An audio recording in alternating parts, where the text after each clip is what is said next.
station was designed in the aftermath of the Indian Mutiny of 1857. So the architect, William Brunton, built it to function not only as a station, but also as a fort.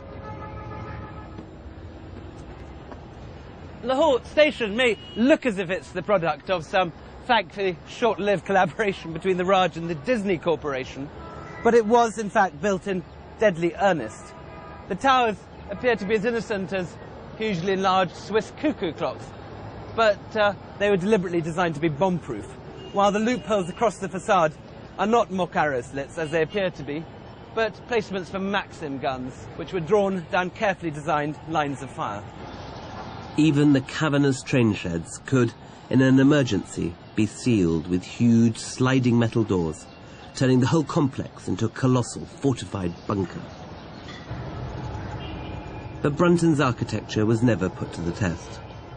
For despite the bloodshed during Partition, in the 19th century, the station became a symbol of the profitable partnership Britain developed with its greatest colony, as the railways stitched the subcontinent together.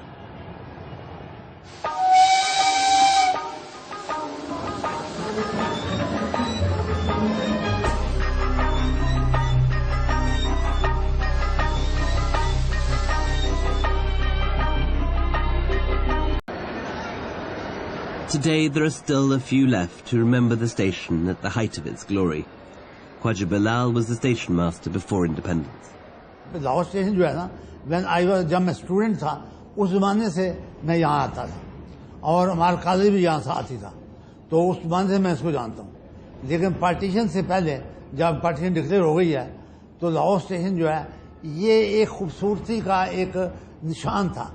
यहाँ काम and quite आदमी होते थे, well dressed, uniform देखने वाली, buttons polish हुए हुए, cap और डोरियां लगी हुई सुनहरी, और लाइट के साथ उनमें चमकते होते यूनिफॉर्म थी.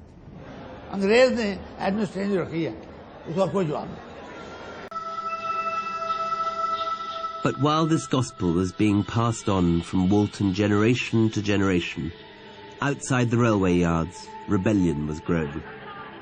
Protests for the British to quit India grew, and by the late 30s it was clear that the end of British rule was imminent. By the early 40s, it was becoming equally certain that Muhammad Ali Jinnah's Muslim League would accept nothing less than a separate state for India's Muslims, to be named Pakistan. Finally, Lord Mountbatten, the last British Viceroy, announced that on August the 14th, 1947, India would be partitioned into two countries, and that the following day, the British would leave the subcontinent forever.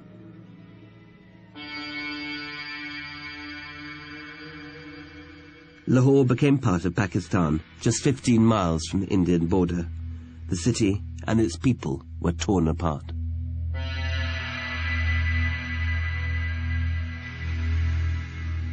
Thousands of Hindus and Sikhs fought their way to the station to flee to India, as the trains arrived bringing thousands of Muslims to their new homeland. The station became a battleground. Barely suppressed religious hatreds rose to the surface between the two rival streams of refugees, and the violence erupted. The slaughter began.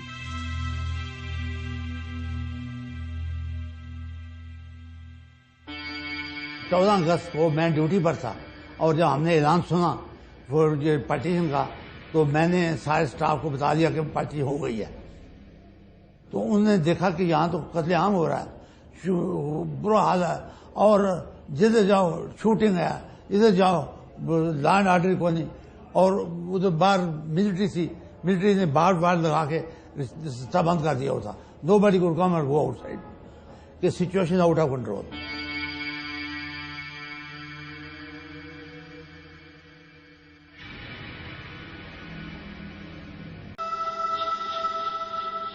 सुबह 8 बजे 9 बजे करीब ये Bombay express वहाँ से आई via Bathinda Delhi से.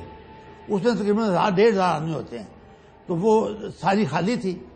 देर dead body lying on the letters में सीटों के नीचे मरे पड़े आदमी, और सारी ट्रेन का हमने पता किया, कोई आदमी जिंदा नहीं था. सिर्फ एक आदमी आया, उसने कहा जिससे मैं बचाऊं, ये बठिंडे स्टेशन पर कत्लेआम हुआ था, साहबों ने कत्ल कर दी। तो मैं ड्राइवर के पास गया, ड्राइवर अंग्रेज था, उसने मुझे पनाह दी, ये गेम मी रिफ्यूज। तो मैं उसके ऊपर इंजन पर जाके उसे पानी के टैंक के अंदर चुप गया, और सिख आए और उन्होंने देखा तो आदमी है कोई, उन्होंने कहा कोई नहीं जाने।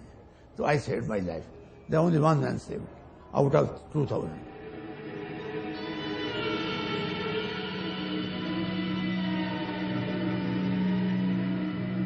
Over the next few months, trainload after trainload of refugees came and went from Lahore. A young Lieutenant Wajahat Hussain, just 19 years old at the time, was in charge of a military train. He remembers the scene as he neared the station. Well, we arrived fairly late in the evening. It was getting dark, and there were people right up to the track with their baggage, and there were a lot of dead bodies, and some bodies were being removed, and there were these very little first aid available, so they were lying and crying and being removed. But the main thing was thousands of people. Thousands, more than thousands of people, starting from the outer signal all along. Then it took about an hour or so before we started crawling, and as we were crawling, on both sides of the railway line, all along, all you could see just waves and waves of humanity lying on both sides, crying and shouting. Huge refugee camps grew with immigrants waiting for trains to take them to their new homeland. 12 million were caught in the turmoil of partition, and 1 million of those died. When Lord John Lawrence broke the earth for the future site of Lahore Railway Station in February 1859, the silver shovel he used bore the Latin motto Tam bello quam pace, better peace than war. The motto was appropriate because the railways did play a major role in bringing about a peaceful, united India. Ironically, less than a century later, they were also the instrument that brought about the final violent division.